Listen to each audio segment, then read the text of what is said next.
Hello my dear friends, मैं मंगल Yadav Awadh academy के YouTube channel पर आप सभी का स्वागत करता हूं।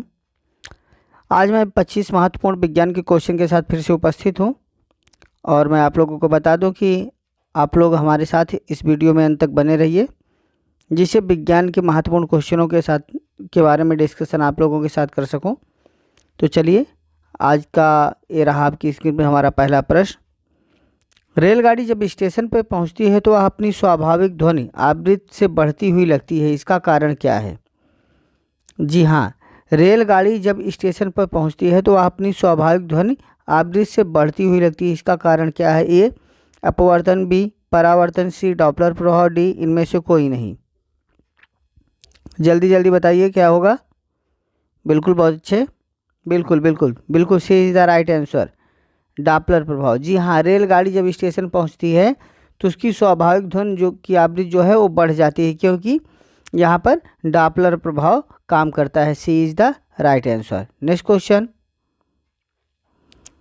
बिटपंच का उत्पन्न होना अर्थात प्रोडक्शन किस घटना का परिणाम है? बिटपंच का उत्पन्न होना या प्रोडक्शन किस घटना का परिणाम है? ए रेंजोनेंस, बी इंटरफेस, सी रिफ्लेक्शन, डी सुपरपोजिशन। जल्दी जल्दी बताइए, बीट पंच का उत्पन्न होना अर्थात प्रोडक्शन किस घटना का परिणाम है? रेंजोनेंस, इंटरफेस, रिफ्लेक्शन, सुपरपोजिशन। जल्दी जल्दी बता दीजिए। बिल्कुल बिल्कुल, D is the right answer, superposition. Superposition बीज पंच का उत्पन्न होना प्रोडक्शन सुपरपोजिशन घटना का परिणाम है। D is the right answer. Next question, जब मैक संख्या 1 हो तो ध्वनि को डॉट डॉट डॉट कहा जाता है। जब मैक संख्या 1 हो तो ध्वनि को डॉट डॉट डॉट कहा जाता है। उपध्वनि, ऊपर ध्वनि, बी ध्वनिक और डी इनमें से कोई नहीं। जल्दी बताइए क्या कहा जाता है। बहुत अच्छे, बहुत अच्छे, बिल्कुल बिल्कुल, C is the right answer, ध्वनिक। जब मैक संख्या 1 हो तो ध्वनि को ध्वनिक कहा जाता है। C is the right answer. Next question, ध्वनि किस रूप में यात्रा करती है? जी हाँ, ध्वनि किस रूप में यात्रा करती है?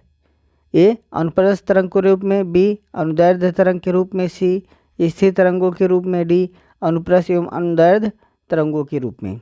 जल्दी जल्दी बताइए, ध्वनि किस रूप में यात्रा करती है? बिल्कुल, बहुत अच्छे, बहुत अच्छे, B is the right answer, अनुदैर्ध्य तरंग के रूप में, अनुदैर्ध्य तरंग के रूप में ध्वनि यात्रा करती है। नेक्स्ट क्वेश्चन, स्वर की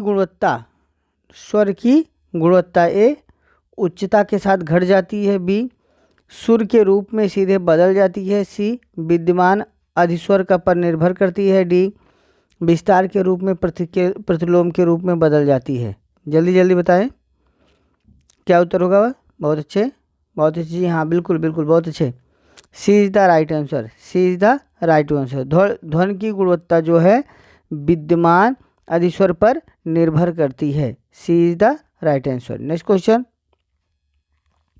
निम्नलिखित में से किसकी ध्वनि का तारतम्य अधिक होता है? जी हाँ, निम्नलिखित में से किसकी ध्वनि का तारतम्य अर्थात पिच अधिक होता है? ए पुरुष की ध्वनि का, बी शेर का दहाड़ना, सी मच्छर की भिनभिनाहट, डी इनमें से कोई नहीं। बिल्कुल बिल्कुल, बहुत अच्छे, बिल्कुल, C is the right answer, मच्छरों का भिनभिनाहट जो है की ध्वनि का जो तारतम्य जो होता है, पिच जो होता है, अधिक होता है। वैसे अगर नॉर्मली देखा जाए तो छोटे बच्चों और स्त्रियों की आवाज़ जो है तीक्ष्ण जो सुनाई देती है या पतली सुनाई देती है, उसका सिर्फ एक ही कारण है कि उनका तारतम्य जो है अधिक होता है। ओके, नेक्स्ट क्वेश्चन, जीव विज्ञान शब्द किसके द्वारा प्रतिपादित किया गया? जी हाँ, जीव विज्ञान शब्द किसके द्वारा प्रतिपादित किया गया? ए अरस्तु, बी थियोफ्रेस्टस, सी लैमार्क, डी लिनियस। जल्दी जल्दी बताइए किसके द्वारा प्रतिपादित किया गया। बहुत अच्छे, बहुत अच्छे, बिल्कुल बिल्कुल, बहुत अच्छे, बिल्कुल, C is the right answer, C is the right answer. जीव विज्ञान शब्द का प्रतिपादन लैमार्क के द्वारा किया गया। C is the right answer. Okay, next question, सभी जीवों के द्वारा दर्शाया जाने वाला सबसे विशिष्ट लक्षण है? सभी जीवों के द्वारा दर्शाया जाने वाला सबसे विशिष्ट लक्षण है? ए केंद्रक, बी कोशिकीय संगठन, सी उत्सर्जन, डी परपोषण। जल्दी जल्दी बता दीजिए। सभी जीवों के द्वारा दर्शाया जाने वाला विशिष्ट लक्षण क्या है? बिल्कुल कोशिकीय संगठन है। Okay, B is the right answer. अगर आपको हमारी वीडियो पसंद आ रही है तो वीडियो को लाइक कर दीजिए।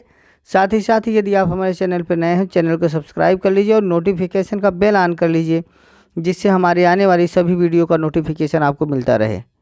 चलिए नेक्स्ट क्वेश्चन पर चलते हैं। काला आजार किसके द्वारा अलैंगिक संवर्धन करता है? जी हाँ, काला आजार किसके द्वारा अलैंगिक संवर्धन करता है?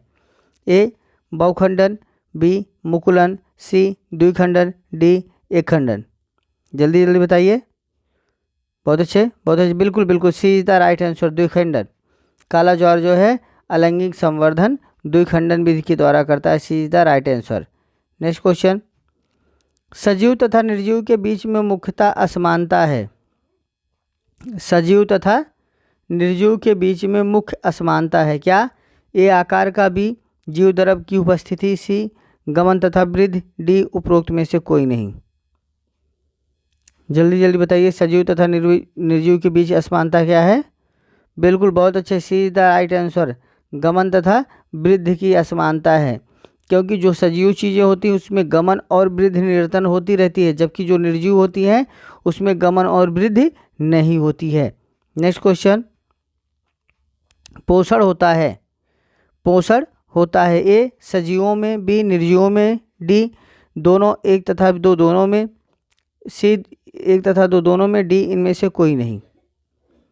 जल्दी बताइए। पोषण होता है ए सजीवों में, बी निर्जीवों में, सी दोनों ए तथा बी दोनों में, और डी इनमें से कोई नहीं। बिल्कुल, बहुत अच्छे, ए इज द राइट आंसर। पोषण कहाँ होता है? केवल सजीवों में होता है। ओके, ठीक है, निर्जीवों में कोई प्रतिक्रिया नहीं होती। Next question. हाइड्रा किस प्रकार का जनन, हाइड्रा किस प्रकार का जनन किसके द्वारा होता है? जी हाँ, हाइड्रा किस प्रकार का जनन होता है हाइड्रा में? ए अनिषेक जनन, बी बहुभ्रूणता, सी पुटिभवन, डी लैंगिक तथा अलैंगिक। जल्दी बताइए। हाइड्रा में किस प्रकार का जनन होता है? बिल्कुल बिल्कुल, D is the right answer, लैंगिक तथा अलैंगिक जनन होता है हाइड्रा में। Next question. लड़ाई का पुर्तगाली सिपाही है, लड़ाई का पुर्तगाली सिपाही है। ए फाइसेलिया, बी पिनेटेयूल, सी कोरल, डी ओवेलिया। जल्दी जल्दी बताइए। लड़ाई का पुर्तगाली सिपाही है फाइसेलिया, पिनेटेयूल, कोरल, ओवेलिया।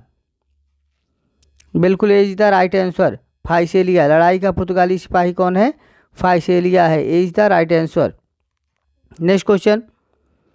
निम्न प्रक्रम द्वारा कपूर कैम्फर आसानी से शुद्ध किया जा ऑक्सीजन को कार्बन फिर हरे पौधों द्वारा किया जाता है। सॉरी, क्वेश्चन ये थोड़ा सा गड़बड़ है। इसमें क्वेश्चन ये हो जाएगा कि निम्न प्रक्रम द्वारा कपूर को आसानी से शुद्ध किया जाता है, फिर हरे पौधों द्वारा किया जा सकता है, तो कार्बन को फिर से हरे पौधों द्वारा उपयोग किया जा सकता है। तो ए इसमें हो जाएगा उत्पादन, बी क्रिस्टलीकरण, सी आसवन, डी अवसाद। जी हाँ, इसमें सीधा सिंपल सा आपका प्रश्न है कि कपूर को आसानी से शुद्ध किया जाता है, ठीक है, बाकी नहीं है। तो किस विधि द्वारा कपूर को शुद्ध किया जाता है? तो ऊर्ध्वपातन विधि द्वारा कपूर का शुद्धिकरण किया जाता है। A is the right answer, ठीक है। Next question. डापलर प्रभाव संबंधित है, डापलर प्रभाव संबंधित है ध्वनि से, बी जनसंख्या से, सी मनोविज्ञान से, डी मुद्रा प्रचलन से। जल्दी जल्दी बता दीजिए। बिल्कुल, A is the right answer, ध्वनि से। डापलर प्रभाव का संबंध ध्वनि से है। Next question. प्रसिद्ध बिग बैंग थ्योरी किस मुख्य सिद्धांत पर आधारित है? जी हाँ, प्रसिद्ध बिग बैंग थ्योरी किस मुख्य सिद्धांत पर आधारित है? जीनोम प्रभाव पर, बी डापलर, सी डी ब्रोगली प्रमेय पर, डी ऊष्मागतिकी के सिद्धांत पर। जल्दी जल्दी बताइए। बिग बैंग थ्योरी किस मुख्य सिद्धांत पर आधारित है? बिल्कुल बिल्कुल, B is the right answer, Doppler प्रभाव पर। बिग बैंग थ्योरी जो है वह डॉपलर प्रभाव पर आधारित है। B is the right answer. Next question, प्रकाश में ध्रुवण की घटना से यह सिद्ध होता है कि प्रकाश तरंगे हैं। प्रकाश में ध्रुवण की घटना से यह सिद्ध होता है कि प्रकाश तरंगे हैं। ए तीक्ष्ण, बी प्रगमी, सी अनुप्रस्थ और डी अनुदैर्ध्य। जल्दी जल्दी बता दीजिए। बिल्कुल बिल्कुल, बहुत सही, सी इज द राइट आंसर। प्रकाश तरंगे जो है, प्रकाश के ध्रुवण की घटना से यह सिद्ध होता है कि प्रकाश तरंगे अनुप्रस्थ तरंगे हैं। ओके, ठीक है। नेक्स्ट क्वेश्चन, विद्युत मरकरी में रहता है। विद्युत मरकरी में रहता है। ए कम दाब पर पारा, बी अधिक दाब पर पारा, सी नियान और पारा, डी इनमें से कोई नहीं। जल्दी जल्दी बताइए। बिल्कुल, C is the right answer, नियान और पारा। विद्युत मरकरी में जो है नियान और पारा रहता है। C is the right answer. Next question, निम्नलिखित में से कौन सा वाहन प्रदूषण का भाग नहीं है। जी हाँ, कौन सा वाहन प्रदूषण का भाग नहीं है। A nitrogen oxide, B sulphur dioxide, C hydrogen, D carbon monoxide. जल्दी जल्दी बताइए कौन सा वाहन प्रदूषण का भाग नहीं है। बिल्कुल बिल्कुल, C is the right answer, hydrogen. Hydrogen जो है वाहन से नहीं निकलता, ठीक है, ये वाहन प्रदूषण का भाग नहीं है। नेक्स्ट क्वेश्चन, जब फॉरवर्ड रिएक्शन की दर बैकवर्ड रिएक्शन के बराबर हो तो वह स्थिति कहलाती है। जब फॉरवर्ड रिएक्शन की दर बैकवर्ड रिएक्शन के बराबर होती तो वह कहलाती है। A equilibrium state, B state of rest, C plasma state, D completion of reaction. जल्दी जल्दी बताइए क्या कहलाती है। बिल्कुल बिल्कुल, A is the right answer, equilibrium state कहलाती है। जब फॉरवर्ड रिएक्शन की दर बैकवर्ड रिएक्शन के बराबर होती है तो उसे इक्विलिब्रियम स्टेट कहते हैं। Okay, A is the right answer. Next question, Bharat में प्राचीन काल के आधार बनाने के लिए किसी प्रकार के रसायन का उपयोग सुरक्षक के रूप में नहीं करने की प्रथा रही है। ऐसे आधारों को खराब होने से बचाने वाला घटक क्या है। भारत में प्राचीन काल में आधार बनाने के लिए किसी प्रकार के रसायन का उपयोग सुरक्षक के रूप में नहीं करने की प्रथा रही है। ऐसे आधारों को खराब होने से बचाने के घटक क्या हैं। ए मिर्च, बी नमक, सी तेल, डी धनिया। जल्दी जल्दी बताइए। बिल्कुल, B is the right answer, नमक है। प्राचीन काल में आधार बनाने के लिए नमक रसायन का प्रयोग सुरक्षक के रूप में करने की प्रथा थी, ठीक है। Next question,